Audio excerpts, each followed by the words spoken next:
Good evening, everyone. Welcome to our board meeting of Monday, April the 25th. I would like to call this meeting to order, and I need an approval of the agenda, please. So moved. Motion made by Mr. Guthrie. Do I have a second? Second by Mr. Mitchum. Any discussion? All in favor? 7-0. And I'm going to turn it over to you, Mr. Mitchum, for the moment of reflection. Good evening, everybody. Thank you for coming out to our board meeting. I would like to have everybody take a minute or two, not a minute or two, but a moment or two to reflect upon all the good things that have happened in this past school year. I think it's tremendous, and just want to take a moment out of the busy, crazy time that we're in to just reflect on that for a moment. So please join me in that moment of reflection. Thank you.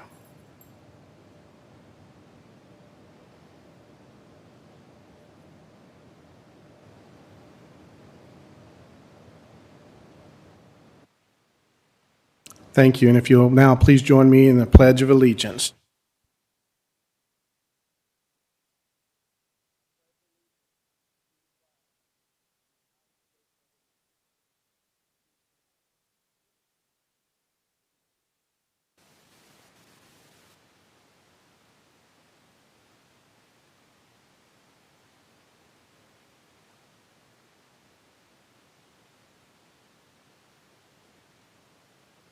Thank you, Mr. Mitchum. Next on the agenda is our school highlights. Mr. Kinsright.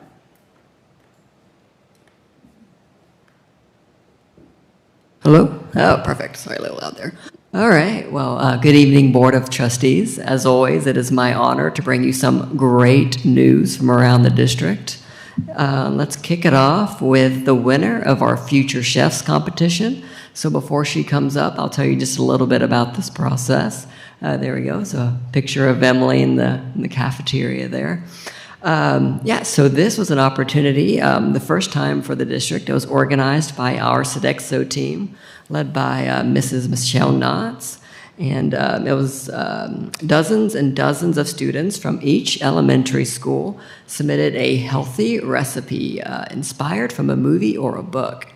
And so 15 students from each elementary school were chosen for the competition, which took place at Ashley Ridge High School. Judges included Melinda Brown, a local and owner-operator of Nosh Boards Charleston, Lorraine Corley, the Sodexo Regional Executive Chef, Chef C from Fort Dorchester High School, and Larry Wilson, a Sodexo District Manager. And so if I could invite up Emily Ellis. Yeah, round of applause. Come on up. Oh, you're going to stand right there. Perfect. I'll tell you a little bit about Emily. So she is from William M. Reeves Jr. Elementary, and she made a dish called The Boy with Pink Hair from The Pink Book by Jen Hill. And I would like to take a moment to recognize Allison Ellis, her mom. She is here.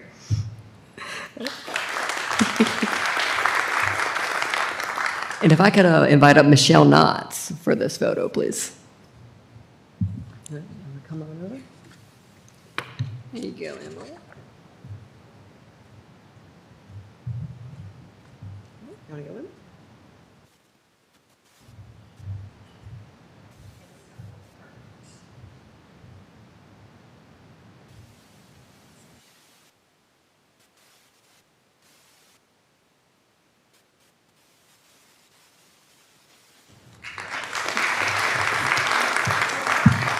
Thank you, Emily. You're good. All right. For our next student recognition, it's a JROTC honor. If I could invite up Patrick Lathan from Fort Dorchester High School.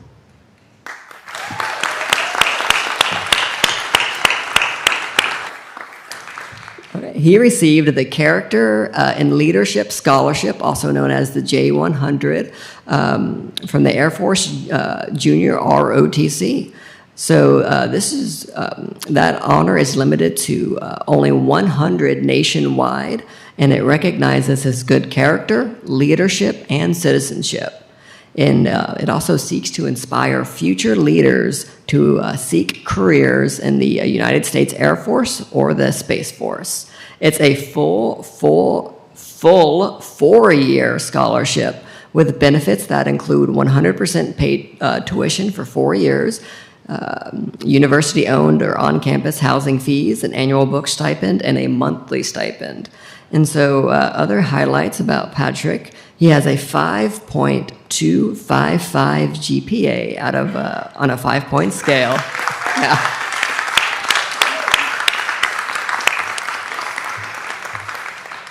He is ranked number 2 out of 483 students as of the end of the second quarter. He is an Eagle Scout. He has an extensive history of volunteering, including designing, planning, and leading a hiking trail refurbishment. So I would like to recognize his parents who are with us tonight, Lieutenant Colonel Ryan and Sarah Latham.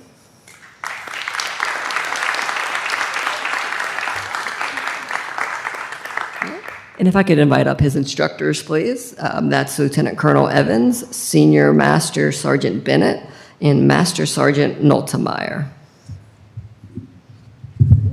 Let me give you your...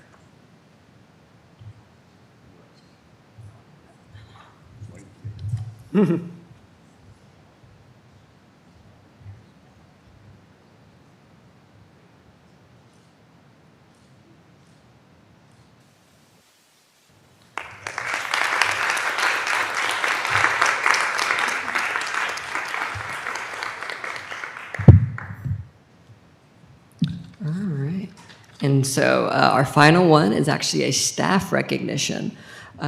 So I would like to invite up our team from Fort Dorchester High School. We had 3 staff members. So they received a $25,000 grant from the NEA. It was secured with help and support from the South Carolina Education Association. And so I want to introduce Emily Duplantis. She's the assistant principal at Fort Dorchester. Larry McDonald, the discipline coordinator. And Barbie Ross, a teacher from Fort Dorchester High School.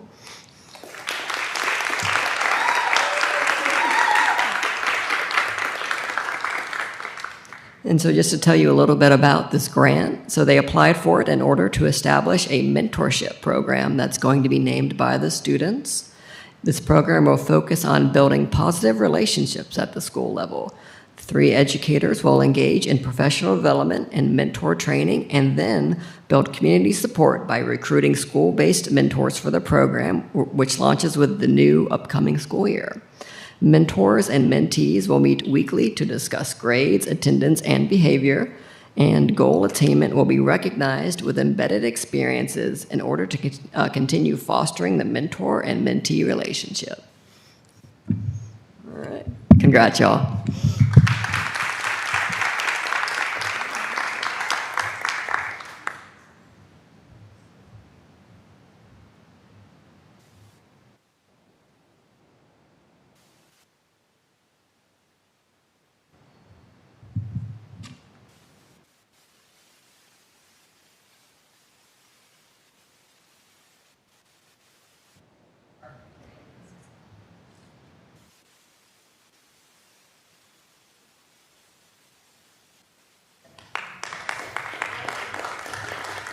Congrats, y'all.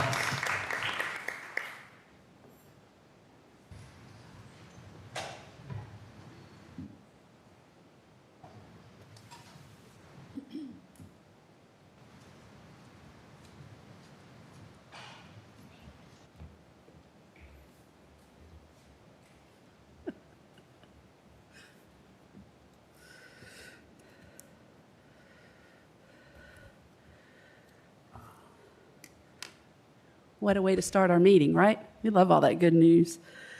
Next on the agenda is public comments on agenda items. And I have one. That would be Erica Miller.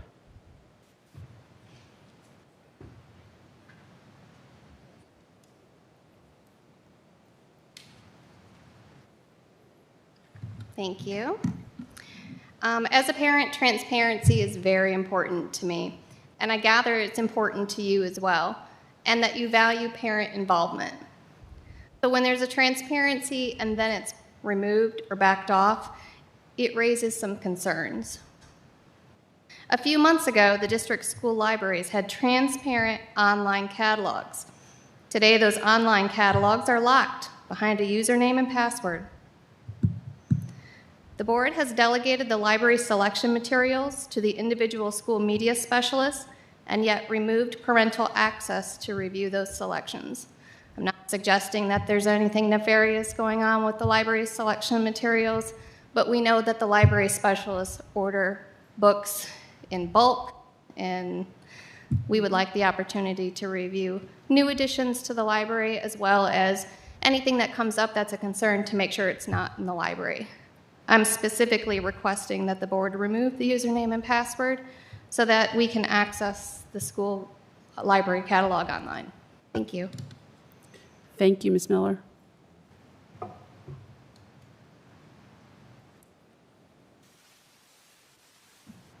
Okay, board members, in your packets, you should have received the meeting minutes for the regular meeting of March the 28th, the called meeting of March the 30th, April the 4th, April the 6th, and April the 20th. Does anybody have a problem with approving these in open session? A motion to approve. Second motion, motion to approve was by Ms. Crosby, second by Mr. Guthrie. Any discussion? All in favor? 7-0. Thank you. Next on the agenda is our superintendent's report. Mr. Pye with the state of the district. All right, that could be lots of things, but to keep it brief as I can, but also as thorough as possible, I would like to give my time to two of my staff members, Laura Estep and Karen Radcliffe, to discuss our upcoming summer programs that are being put in place. Most of it's a repeat from last year. Some have been expanded, and just want them to catch up on what we're trying to do is we're trying to advertise it also to our parents so that they know this is available and they can begin to connect with that as we have at least 1,000 students signed up for various programs. I think it goes way beyond that now.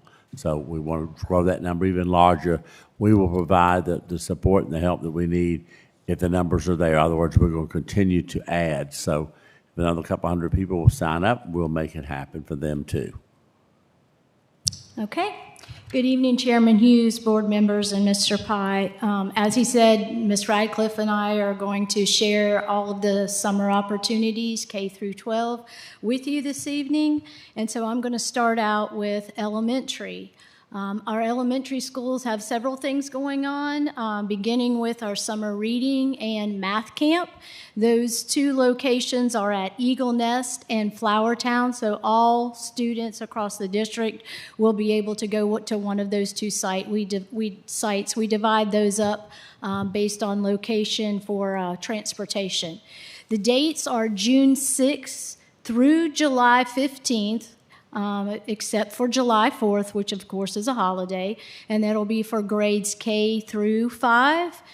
We will run those Monday through Thursday, except for the last day will be on Friday, July 15th, and that's just so that the students don't have to come back on a Monday, but by the Read to Succeed legislation, we are required to have 24 days of summer reading and math camp, so that's why the switch there. We will hold it all day like we did last year from 7:30 to 2:30, and we're still getting numbers in. We collect all through the enrollments all through about mid-May, but as of today, we had 268 students who have enrolled for those different grade levels and different schools. We're hoping to get about 250 per site, so we'll keep sending that information out and keep advertising. The schools are doing a good job of that as well.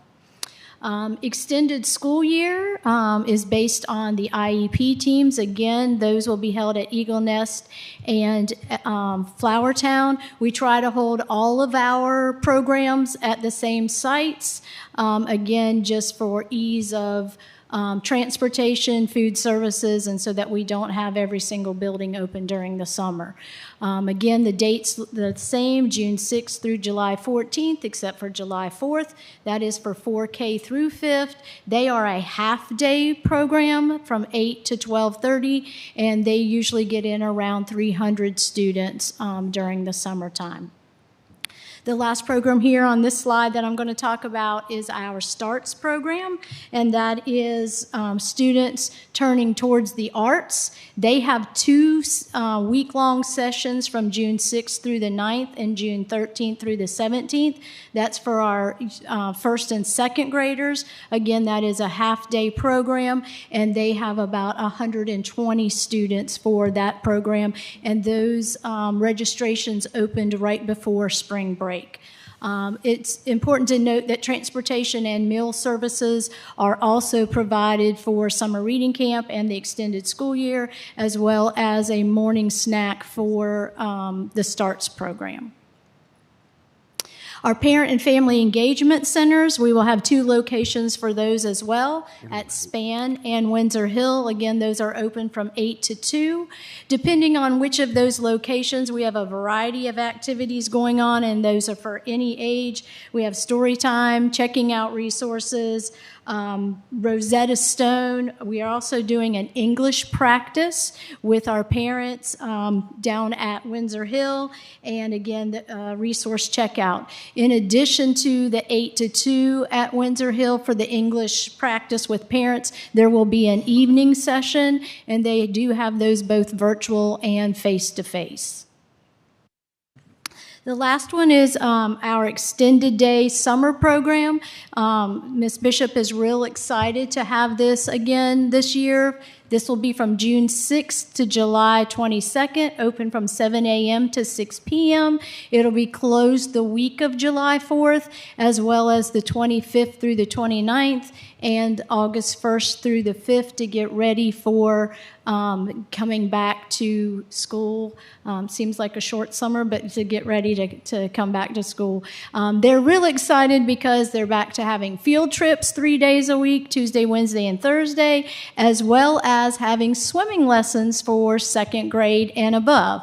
Breakfast and snack will also be included, and they'll have lunch on Monday and Friday, and you can see the cost as well as the site locations for our extended day. I'm going to let Ms. Radcliffe go, and then we'll open up questions. Can I just ask a question real quick about your STARTS program? Is that audition or is that open for everybody? That's by enrollment. So when they open that up, they have to be one of the first ones to get in there, and then they're put on a waiting list for anybody then that decides to back out.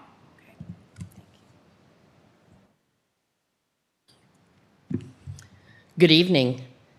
The first group that I'm going to talk about will be the middle schools.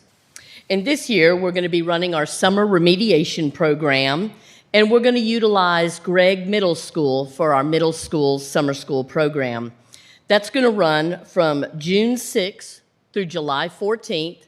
We're not going to have class on July 4th due to the holiday. Our content areas that we're going to address will be ELA, math, science, and social studies. We're going to run it from Monday through Thursday. We've got 2 sessions that we're going to run. We're going to go from 8 a.m. to 10:30 and 10:45 to 11:15. We are going to be offering transportation and meal services will be provided to Gregg Middle School. And again, that's our summer remediation program for our middle school students in grades 6 through 8.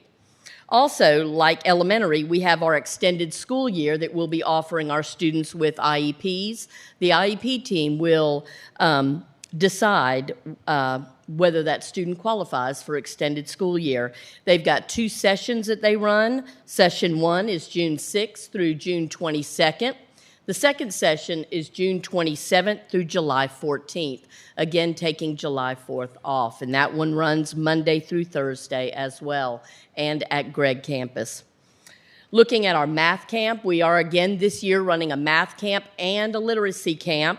Those are going to run from June 6th through July 14th for both of those camps. Math camp is, of course, content area is math, and we're going to be working on identifying those students who qualify for math camp as well as the literacy camp also. That's Monday through Thursday, and again, that's at Gregg Middle School. And those, we have 2 sessions for those also, 8 to 10:30 and 10:45 to 1:15. And again, transportation and meal services will be offered to those students. Yes, ma'am. Yes, ma'am. Yes, ma'am. Yes, ma'am. They will select 2 that they need. The next group we're going to talk about are our high schools. They're grades 9 through 12. And we are running credit recovery programs for summer school this year. In other words, if a student has failed that course, they'll have an opportunity to recover that credit during summer school. We're going to run it from June 6th through July 14th, and again, except July 4th. It is all content areas, and we're running it Monday through Thursday, 8 to 12. There are 2 sessions, 8 to 10 and 10 to 12. And we're going to utilize all 3 high schools, much like we did last year. Somerville, Ashley Ridge, and Fort Dorchester will run their own summer school this year. Also, we're running our math camp and our literacy camp at all 3 of our high schools as well. Same thing, June 6th through July 12th, not doing July 4th. Monday through Thursday, and again, 2 sessions, 8 to 10 and 10 to 12. We also, for our special needs students, we have our extended school year as well. Our high school students will participate in an extended school year at Gregg Middle School, and there are 2 sessions for them also, June 6th through June 22nd, and June 27th through July 14th. And again, that will be based upon the selection from their IEP team. And they're running that Monday through Thursday.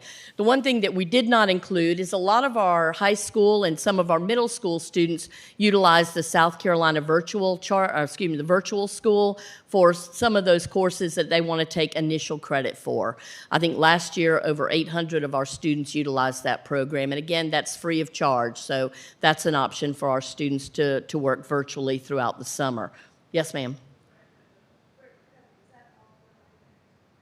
It's really a blended. We have a teacher working with those students, but it's also utilizing Apex also. But it's a healthy version of blended. The next group, our CTE department, again, they extended their CTE summer camps. We've got 3 different camps that we'll be offering for our district. We've got our ag camp, our agriculture camp that'll be held at Ashley Ridge. We've got our culinary camps that will be held at Ashley Ridge, Fort Dorchester, and Somerville. And we have our manufacturing camp that will be held at Somerville. And these will be held June 27th through June 30th, 8 a.m. to noon, grades 9 through 12, again, free of charge. Transportation will be provided, and meals will be provided as well. And all we ask our students to do is speak to their teacher by Friday, April 20th, so that we can get them registered.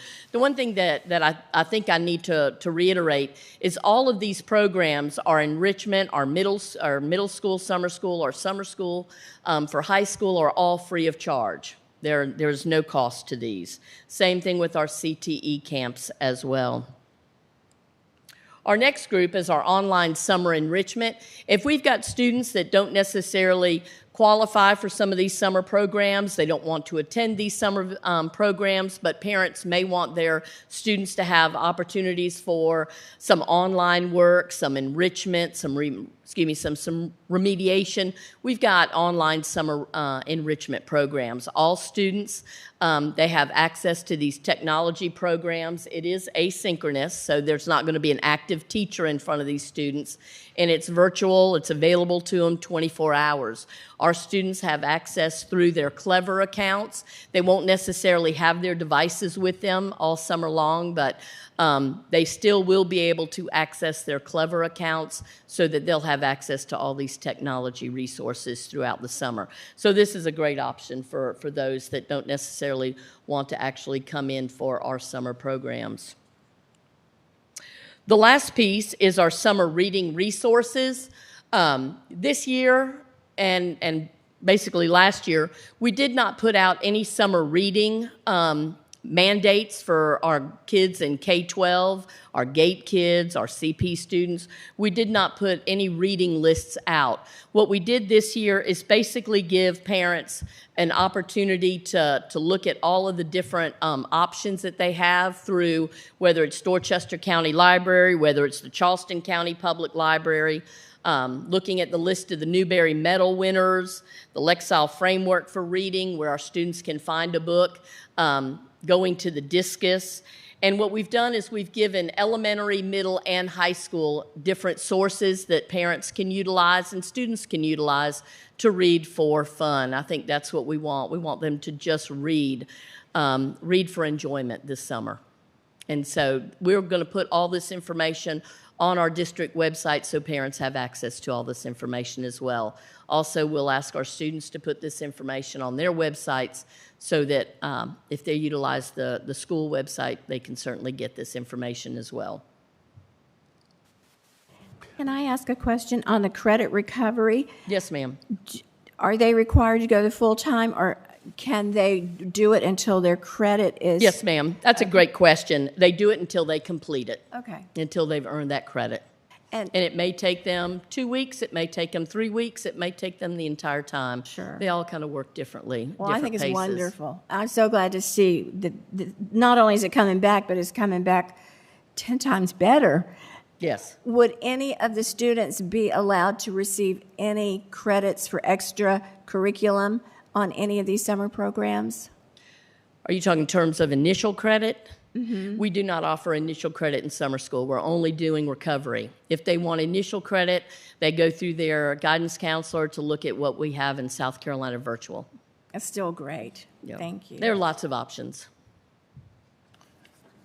Ms. Radcliffe? Yes, sir. When you were going through the CTE camps? Yes, sir. Programs, you gave the date April 20th was the deadline. It's May 20th. Oh, I'm sorry. And yes, it also May 20th. had it wrong on the slide, I think. I got you. See it up on the slide? It says Yes, sir. That's We'll already get that passed. changed. So it's May 20th.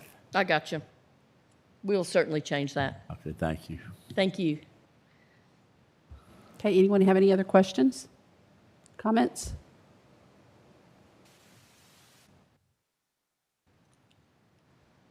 I can't hear you. Okay, we're good? Okay. Okay. Mr. Pye, are you done with your State of the District? It says. Yes, I am. Thank you. Okay. Okay, now, board members, in your packets, you should have received the personnel report. I want to just make a comment on this before we go further with it. If you'll notice that Mr. Pye his name is on this list.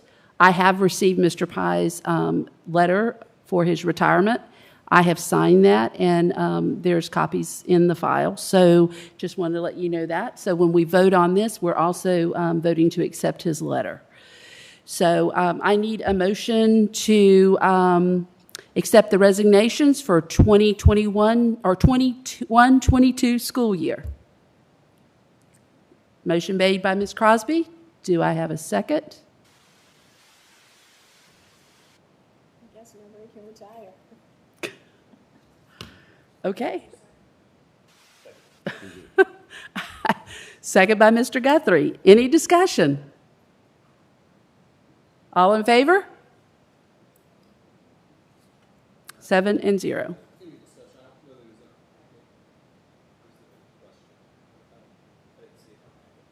Oh, it wasn't in the packet. Okay. Then I don't know how we're going to vote on these if you have not seen them. Not in the packet.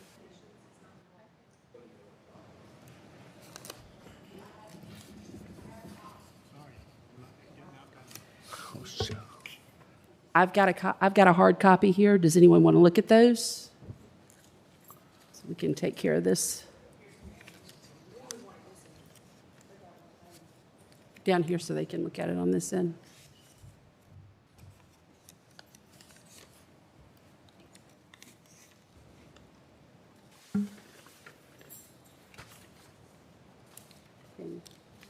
Mm-hmm.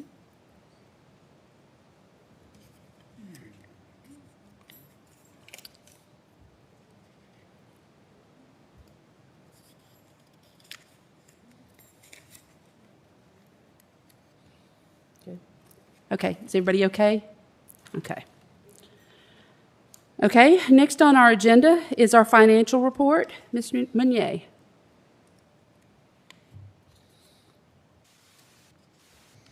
Good evening, Madam Chair, board members, and Mr. Pye. In your board packets was your, Back. a little better? Okay, sorry about that. In your board packets was February 28, 2022 financial reports. So we'll go over the general fund information first. So you see your assets and liabilities and fund balance report on the balance sheet. At the end of February 28th, our balance was at $65,313,624. We right along in line with February of 2021. Just a little bit of difference in the that negative there, which is really a positive, and I'll tell you a little bit more about that later. It's a complete turnaround from our food service fund, so that was great. Our liabilities and fund balance are in line. Well, this should be, I think this is the last month of our tax anticipation note that'll be showing up that we paid off last year in March, so we won't see that next year. And again, our liabilities and fund balance are in balance with the assets. On the next page is our revenues, expenditures, and changes in fund balance. You'll note that we are 2/3 of the way through the fiscal year. We only have 1/3 left, so our ideal remaining percentage is 33%. And we like to show that as a percentage of our total budget, because if you just look at dollars from prior year versus this year, the dollars look a little different, but if you do it as a percentage, it falls in line. So we are falling right in line with our 33% for this current year. Our total revenues, our total budgeted revenues were $225,932,045. Our expenditures at this time are at 40%. Again, that's right in line with where we should be. We have, the reason why that percentage is a little bit different is because our instructional folks get paid through July, so that takes us into 1 month into the new year, but it's accrued back into this year. So that's our difference in that 33%. The next page is our food service fund, this is where I was going to point out about why we have a negative, which is really a positive on the other side of the general fund, because food service fund has done a great turnaround working with our partner Sodexo. They have really done such great things for us this year. They have come in to save us some money this year. You'll notice that your net change in fund balance is $1.9 million. So we've gotten out of the hole and come up into a positive, and we'll be able to use that for some equipment and to work on some things with Sodexo. So on our revenues, expenditures, and changes in fund balance in that account, again, you can see our revenues are much higher this year than last year. We had higher participation, even though the meals are free. We still had higher participation this year, so they've really turned it around. Getting out of COVID has helped us. So our revenues minus expenditures are at $1.9 million for this year.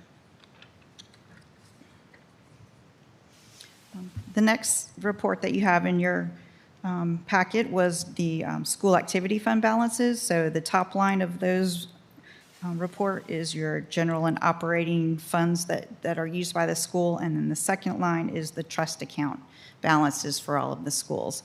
I want to point out that these are as of February 28th, so we've had almost 2 months of activity since these reports, because we can't turn our reports around that fast with all of our centralized accounting to get the $225 million that quickly. So these are February 28th. And I do know I've spoken with some of the principals at Some of the balances that look a little high, they've already worked on those. We have some spring activities that are being paid out of these monies, so we'll definitely see a difference before the end of the year. They have a plan in place, and they are working on that. So those are the reports that I had loaded into your packet. If you had any questions for me. Madam Chair, I make a motion we accept the February 2022 financial reports as information. Okay, I have a motion to accept the financial reports as information. Do I have a second? Second by Mr. Mitchum. Any discussion? All in favor? 7-0. Thank you. Thank you. Next on the agenda is our facilities update. Mr. Souls. Good evening, Madam Chair, members of the board, and Mr. Pye. Short and sweet tonight. This will be the last time you see Ashley Ridge Greenhouse on this list. We finally got the certificate of occupancy after several years of dragging it through the mud, but it's a done deal. On a brighter note, East Edisto Middle School is coming along at a pace that I've never seen in 35 years of construction. It's unreal what they're doing out there. When we started this thing back last year, it was knee-deep mud, and I thought, oh my, where can I go to work next? But things brighten up. It looks great out there. They're looking to be completely dried in by mid-May, which will coincide with the startup of all the HVAC equipment in mid-May. They've got the switchgear set in the electrical room. They're going to have permanent power. They either completed that Friday. I didn't get out there today, but it's probably already on permanent power. So they're going to have the HVAC systems up and running here within the next probably 15 to 20 days. So we're looking to condition that space, and when we do that, then we're going to be looking at flooring and all the other finishes in the school. It's coming along great. The paving is coming along. They're working on the Phase 1 road, which is the loop around the school. The paving on the bus road in. The box culvert is starting to show up out there for the crossing of the wetlands bridge. And it's coming along great, and we're still on track for my birthday to be complete. And the DO annex back here behind us, the gym, kind of on a pause right now. We got all the paperwork into OSF for them to review the plans. OSF is inundated right now with short staff and a lot of projects going on. So hopefully we can get a review in within the next couple of weeks and get them started on that project back there. And I just want to give a quick shout out to some of the folks in facilities. Those guys, there's about 35 core guys that work in our schools on a daily basis. And since July 1st, they've completed 10,055 work orders. Wow. And I can't even fathom how fast they're getting around to doing this stuff. I don't really want to know how they do it all. I just supply them with the wherewithal to get the job done and stand back and watch in awe. And they're doing a fantastic job in all of our schools. I know there are a few straggler work orders out there that keep dogging us, but we're doing the best we can with what we've got, and I think we're doing a darn good job. And with that, I'm open for questions. Do we have any questions, Mr. Souls? Mr. Mitchum? Tony. Yes, sir. I think what everybody has done from this project in the 10,055 is a testament to your leadership. Thank you. Thank you, sir. It's a team effort. I'll put it that way. Thank you. Any other comments or questions? Thank you, Mr. Souls.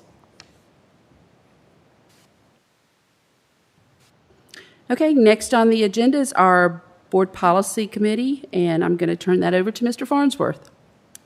Thank you, Madam Chair. So before the board tonight, we've got Policies for second reading, I'll read those off quickly for those following at home. GA, Golf Alpha, personnel goals, priority objectives. GBB, Golf Bravo Bravo, staff involvement in decision-making. GBC, Golf Bravo Charlie, staff compensation. IJL, India Juliet Lima, library materials selection and adoption. And then the last one, IJL-R, which was the administrative rule for IJL, removing that rule. Between first and second reading, no changes to those policies. So again, just bringing those before the board for second reading. Thank you. Okay, coming before the board as coming from committee, I don't need a second. Do we have any comments? I'd like to just make one comment, and if we could, Mr. Farnsworth, if we could check on the concern for Ms. Miller that we just had about the password protection, if we could check on that with the library and just see what's going. I don't know what the reasoning was, or if that was something that was meant to happen, or what. I don't know. But if we could check on that, that would be good, because I think the public needs to have access to that. Yeah, and I just want to make sure from a policy perspective, there's nothing in policy. So no, but because the library policy is on there, if you could just ask that question is what I'm asking you to do. If you could just ask the question about that, yep, just so we can check. Okay. May I say something about this library thing at this time? You can ask it of Mr. No, Farnsworth. I meant about. You can ask it of Mr. Farnsworth. Never mind. Okay. Okay. All right. We have the motion and the second. So all in favor? Ms. Crosby? 7-0.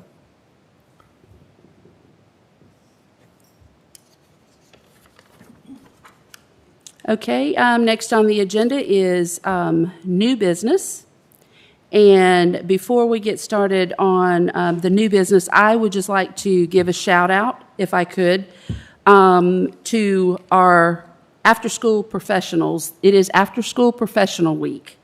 So I would just like to take a moment to thank all of our after-school professionals for everything that they do for our children in the evenings, working with them, with their homework and taking care of them while they wait on their parents to come and get them. It's such a huge task that they have. So I would just like to just take a moment and thank every one of them. So if you could just indulge me, and let's just give them a round of applause for doing what they do. And Ms. Hughes, I understand Ms. Kathy Bishop will be retiring, so can we give her a round of applause, too, for all her work?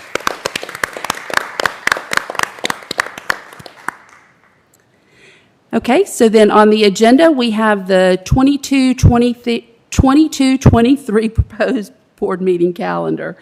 Has everybody had an opportunity to look over that and check those dates out? Okay, I need a motion to approve those, please. So moved. Motion made by Mr. Guthrie. Do I have a second? Second by Ms. Robinson. Any discussion? All in favor? 7-0. Thank you. Okay, next on the agenda is our board committee reports, and we're going to begin that with our board facilities committee, and that would be the chairman, Ms. Crosby. First, I would like to say that we have finished all of the facility walkthroughs, and I can't tell you how much I appreciate and respect the courtesy and the effort that was put forth to go with Mr. Souls and Mr. Guthrie and I through each of these schools. We have schools that we're just very proud of. Our schools look really great. Of course, there's always a few things that need to be done, and there's never enough money to do them, but we will certainly take in safety features first. We have not had our final facilities meeting, but everything looks good. So our narrowed down facilities report will be coming at our next meeting, do you think? Okay. Okay, then next up is the board budget committee. Mr. Mitchum. Oh, yes. Do you have a date yet for that? The meeting, the facilities meeting, the committee meeting, where you present everything? Is there a date for that yet? Oh, you're going to do it. So last year, I know there was a big meeting where they presented all of it, like to the board, like a committee meeting. Are you? We'll have a committee meeting when, we'll just set a date for it when it's convenient with Mr. Souls, because he's the one that would. Okay, we yeah, work that's what I on. was wondering, if you set the date yet. No. Okay. Yeah, just make sure that goes out to all board members in case they want to attend. Gotcha. Thank you. Okay, any other comments, questions? Okay. Mr. Mitchum. Hello again. I'd like to call on Ms. Tina Meunier to present the most recent budget update.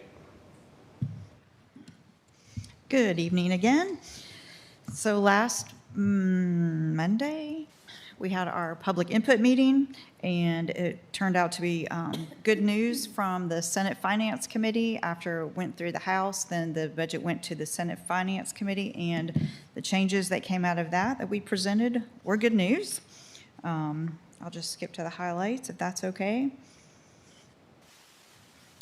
The additional funding that they were able to provide to us allowed us to increase the teacher salary scale for the DD2 teacher salary scale to $1,000 in each cell. So each teacher, each person who's paid on that teacher salary scale, plus the admin scale, which is modeled after it, will be increased by $1,000 in each cell. So we were able to use the additional money from the Senate Finance Committee budget along with the additional state revenue in lieu of taxes from the state in order to do that. We're just a little bit out. We're a little bit out of balance by $470,966. We had our budget meeting. Mr. Pye and I met with, and our finance director met with the county officials, and they thought that we probably had some additional fee in lieu of, speaking of fee in lieu of taxes, that would help us to balance our budget for next year. So we felt really good about that. Speaking of county council, our presentation to their budget and finance committee will be on Monday, May 9th at 4 o'clock is our presentation. So in the past, sometimes it's been at 5, but we're the first one to go this time, so it's at 4 o'clock. I was just going to point out a couple of other things that we got after that. After our public input meeting was our South Carolina Revenue and Fiscal Affairs Office sent us our letter calculating what our millage rate increase limitation would be for next year, just in case we wanted to do that. It's at 5.87%. So the CPI index was 4.7%, and the population growth for our area was 1.18. Calculating that on our current millage, we would be able to go up 10.78 mils. Just we would be able to do that by law. That does not include any look-back percentage, correct? So the look-back, that is not included in that. With the 3-year look-back would be 7.3 mils that that weren't given to us, and that would be at $2.4 million on those mills, and then the 10 mills would be at $3.6 million. Got it. Can I ask you a quick question on going back to the $1,000 per cell increase? That's in addition to the step increase that we would look to do? Absolutely. Okay. So the step increase was calculated for all of the certified, the non-certified. That was one question that came out of the public input meeting. That step increase is above the $1,000 on the teacher minimum salary scale. And that was the other difference that came out of the Senate versus the House, was the state minimum scale would only go up the $2,000 versus the $4,000 in each cell. And again, we were already well above that. So, got it. Thank you. So this is an additional $1,000. Any other questions? Thank you, Tina. Okay, thank you.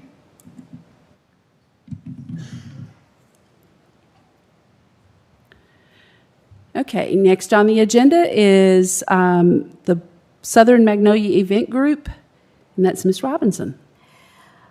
Well, I would like to say it's been a pleasure working with this Southern Magnolia Event Group, and I think the only person that would give them competition would be our facilities director for getting things done so quickly. It's been a pleasure being on this committee, but at this time, instead of me going down all the accolades that have happened, I'd asked Mr. Tupper, one of the members of our committee, to come forward and give us a rundown on everything.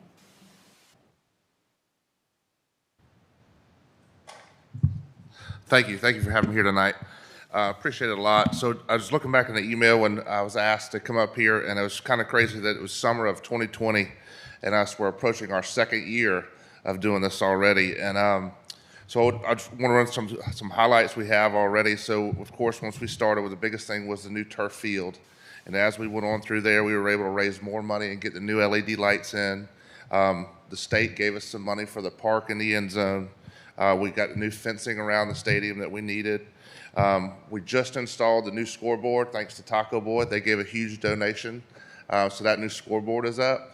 And the speaker system was installed for last year and now up and running for soccer. And then the last, not last thing, but we're now working on the statue, which is now in Atlanta. And it's the process now is the first stage after they've made the molds is in the waxing stage. So they're saying sometime in June to late June, early July will be here by then. They're having some issues with labor. It was supposed to be here this month, but of course with COVID, everybody's got labor issues. Want a big thank you to the Rotary Clubs with the clock y'all seen over there.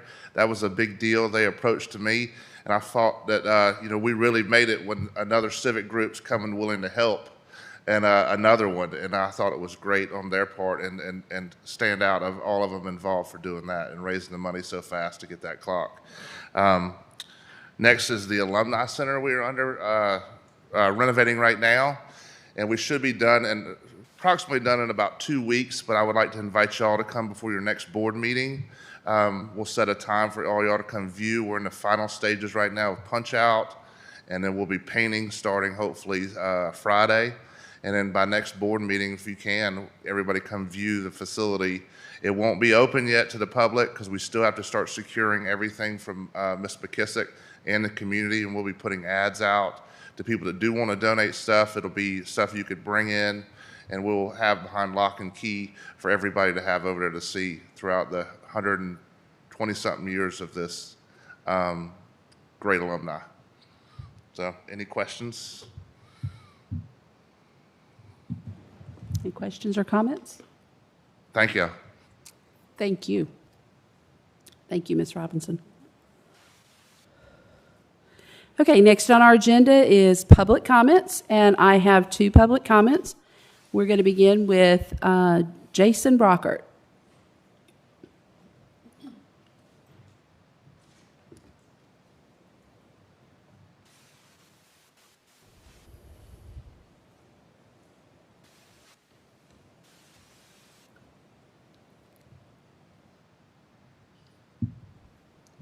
Good evening, Ms. Hughes, Mr. Pye, and DD2 board.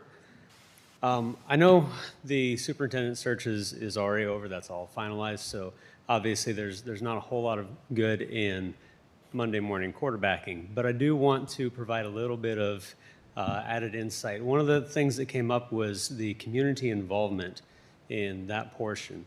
And the final survey that was sent out right before the 45-minute presentations and had 14 hours to get input back from on a work night, which is not convenient for the majority of the community.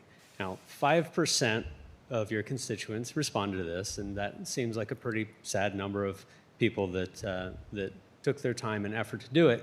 And I think that comes from a recent trend of not really having a lot of faith in what they provide really being acted on. I know that you've all been inundated with an immense amount of feedback in all forms, and I do understand that, but the official chains of feedback haven't been utilized as much, and it's been decreasing and decreasing and decreasing. So I'd really like to see some more active vying for community feedback rather than sitting back and passively getting feedback. So on a similar note, and transparency was mentioned earlier, and tonight was the second reading for some policies. And something that I'd suggested, and that may future be acted on, I don't know, but for somebody that doesn't dive into every facet of what they can get into, if they were to pull up the the board meeting agenda, and they see on the agenda, and on the agenda happens to be policies that are going to be updated.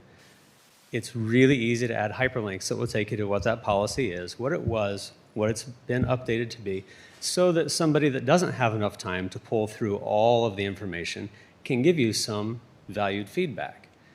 Now, for the folks that do have the time and put in the energy and pull up all the policies and what the policy has changed, that gets you a little bit of feedback, but you can get significantly more actionable feedback, more quality community feedback, the more that you put the information out for people to access easily and effectively. The first policy workshop that we had seemed to be a great format. It was back and forth. We walked in and we got copies of the policies, and we could talk back and forth about what we thought was constructive criticism. And then the following policy meetings didn't follow the same format. It requires that we have to wait for a first reading, we have to do the research, pull everything up. Then we can come back for a second reading and try to provide some feedback. So that's just a little bit about why I don't think you're getting the feedback that you should be getting. Thank you. Thank you, Mr. Brockert. Okay, next up is Ken Greenstreet.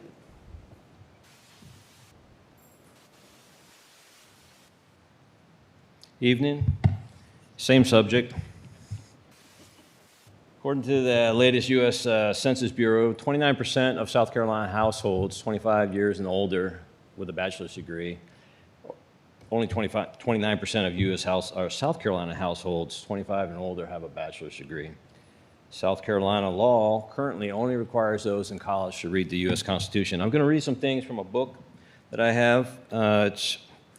It's written by Rebecca Koffler. She was born in Russia, came to America, found out that everything they taught her about America and Russia was wrong, stayed and worked her way up to being a Russian analyst for the Defense Intel Agency. I've given you in the past the 45 communist goals to destroy America, written into the U.S. Congressional Record in 1962. And if you've read that, I want you to keep that in mind as I read some of these things out of the book. Putin's plan has a two-pronged approach to achieve Russia's goal of defeating America. The long-term goal, long-term prog, aims to destabilize American society through ideological subversion over several years or decades. Russia works to create discord and national disunity here on U.S. soil, as it did during the 2016 election intervention, by undermining public trust in government leaders, institutions, fueling discontent, inciting public protests, and discrediting democracy itself as a system of governance. Undermining the country from within by manipulating American elites is not a new Russian strategy. A Russian spy turned over to the CIA in 1970 disclosed that his program was designed to transform the United States over 30 plus years from a capitalist to a communist socialist country through ideological subversion. The four-stage program was implemented by the vast network of KGB agents highly trained in psychological warfare, aimed to change the mindset and behavior of young Americans by exposing them to Marxist-Leninist ideas such as equality of outcome, heard that recently, intolerance of dissent, woke stuff, and rejection of religion.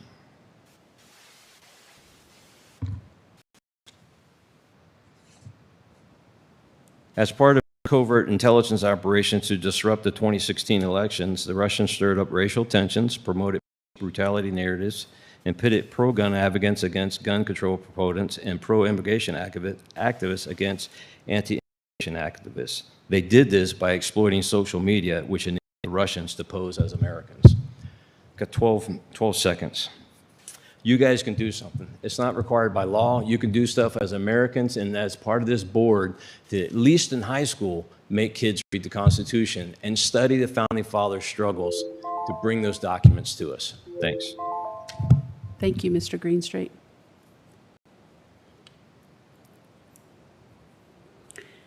Okay, next on the agenda is other business and correspondence. Our teacher of the year, Ms. Samantha Hoffman, was not able to be here tonight, so we will not have a teacher forum update.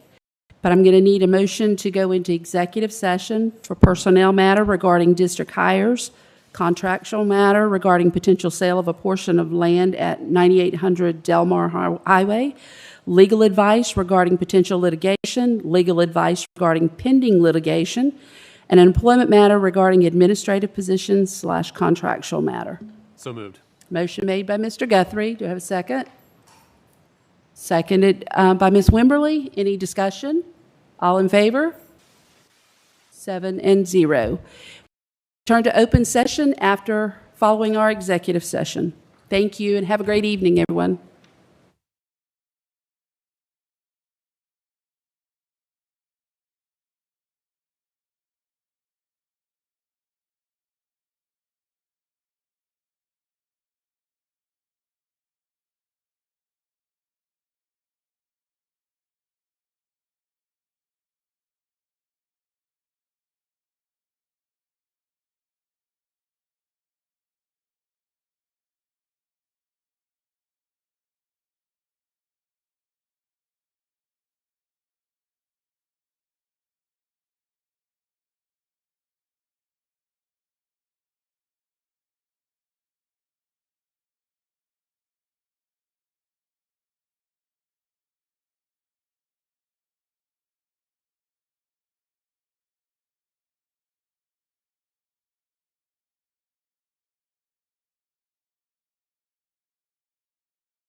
Okay, I need a motion to go back into open session.